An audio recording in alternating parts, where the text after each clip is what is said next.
Hello students, आज हम पढ़ रहे हैं the judgement seat of Vikramaditya का नया सिंहासन। हमने 3 पार्ट में लगभग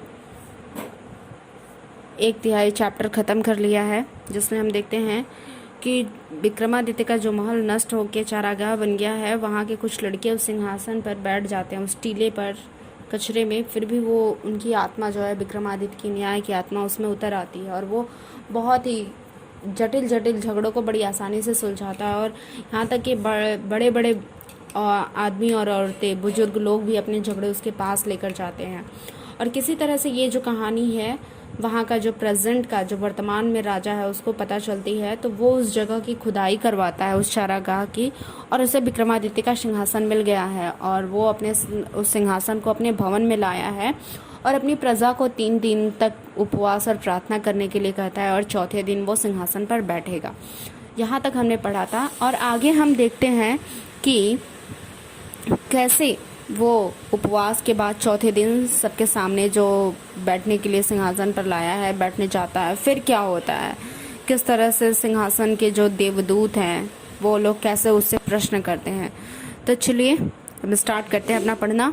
देखिए, at last the great morning came, अंत में वह महान सुबह आया, and the crowds assembled to see the king take his seat, और जो भीड़ थी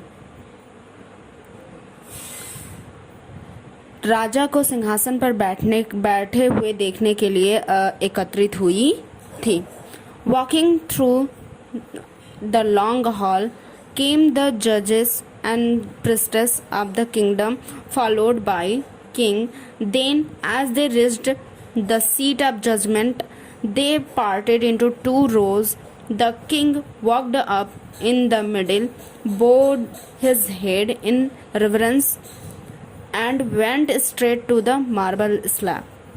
काफ़ी बड़ा लाइन है, पर मैं आपको तोड़ के बताती हूँ ताकि आपको इजली समझ में आए।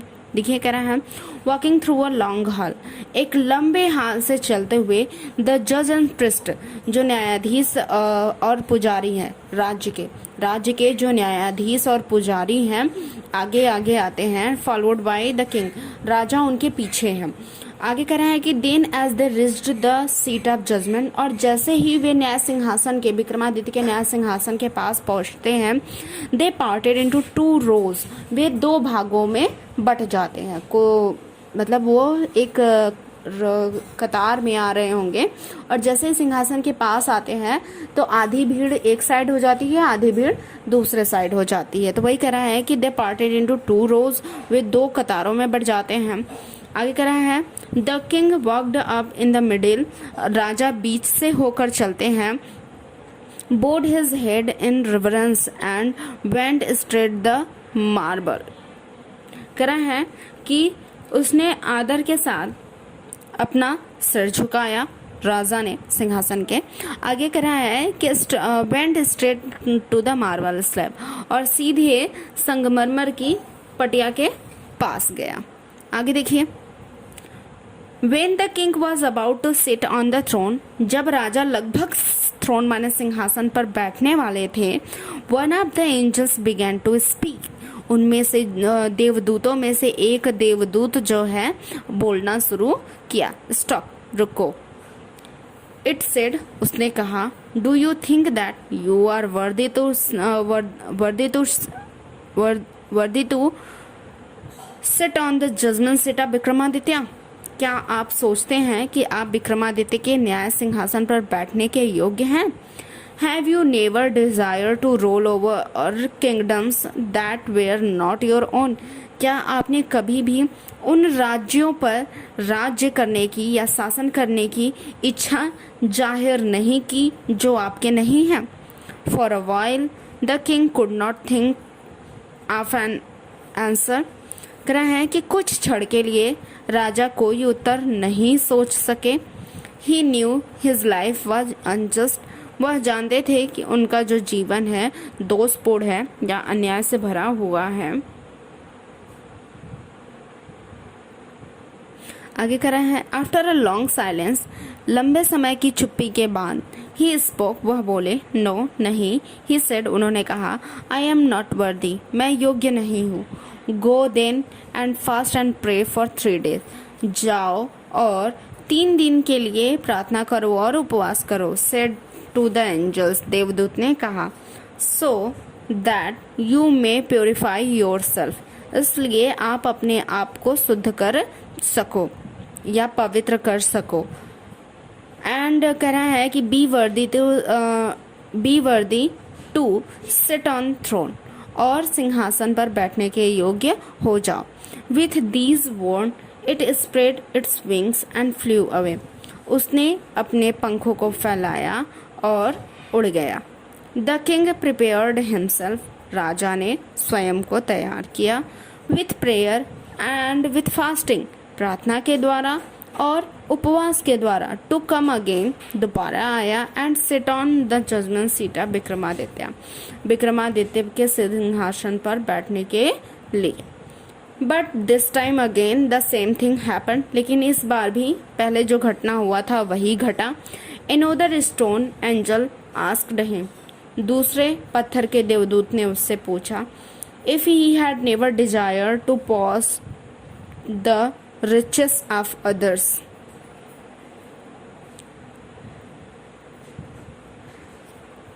कह रहा है कि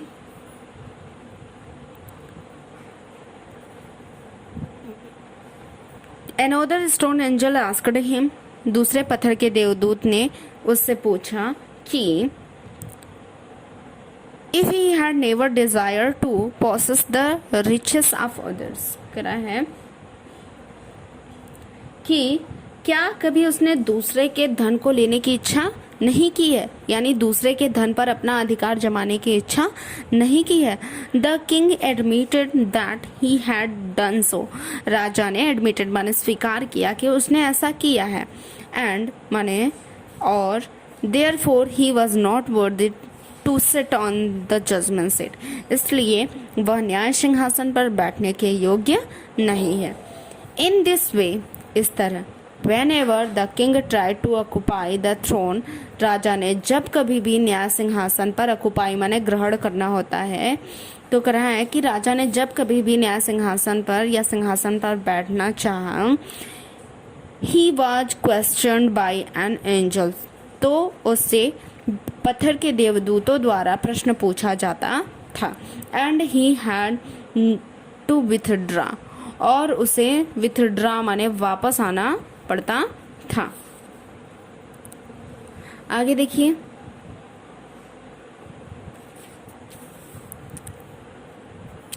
this went on till only one angels was left, और यह तब तक चलता रहा जब तक केवल एक देवदूत नहीं बच गया। सपोर्टिंग द मार्बल स्लैब, संगमरमर के पटिए को सपोर्ट माने सहारा दिए हुए या साधे हुए।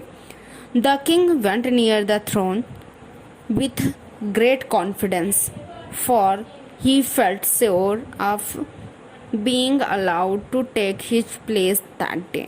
कह रहा है कि राजा सिंहासन के पास उस दिन बहुत ही आत्मविश्वासपूर्ण या आत्मविश्वास से भरकर गए कि उस दिन उसे अवश्य ही सिंहासन पर बैठने दिया जाएगा।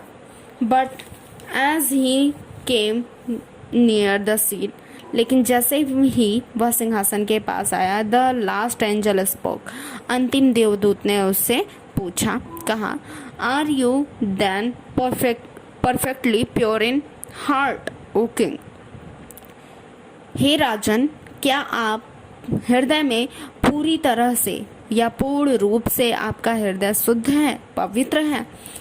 Is your heart as pure as that of a little child, का क्या आपका हृदय उतना पवित्र या उतना शुद्ध है जितना कि एक छोटे बच्चे का? इफ सो, यदि ऐसा है तो you are needed worthy to sit on his seat, तो निश्चित रूप से या सचमुच आप इस सिंहासन पर बैठने के योग्य हैं। नो नहीं, said the king very slowly. राजा ने बहुत धीरे से कहा, no, नहीं, I am not worthy, मैं योग्य नहीं हूँ. And at these words, the angel flew up into the sky. कह रहा है कि इन शब्दों के साथ जो देवदूत था आकाश में उड़ गया. कह रहा है कि bearing the slab upon his head, जो संगमरमर का पटिया था उसे अपने सिर पर रखे हुए. आगे कह रहा है, this was how the judgement seat of Vikramaditya disappeared from earth for ever. इस प्रकार विक्रमादित्य का जो न्याय सिंहासन था पृथ्वी पर से हमेशा के लिए गायब या अदृश्य हो गया. तो आई होप आपको ये पूरा पार्ट बहुत अच्छे से समझ में आया होगा. अगर आपको कोई भी मुझे सुझाव देना है, कोई भी सवाल है, तो प्लीज़ आप कमेंट बॉक्स में कमेंट करिए. मैं आपके सारे सवालों का जवाब दूंगी. प्लीज़ आपको वीडियो कैसा लगा मुझे ज़रूर बताएं और इस वीडियो को लाइक करें, दूसरों को शेयर करें. अगर अभी तक आपने मेरे चैनल को सब्सक्राइब नहीं किया तो प्लीज़ सब्सक्राइब करिए. Thank you so much for watching my video. Thank you.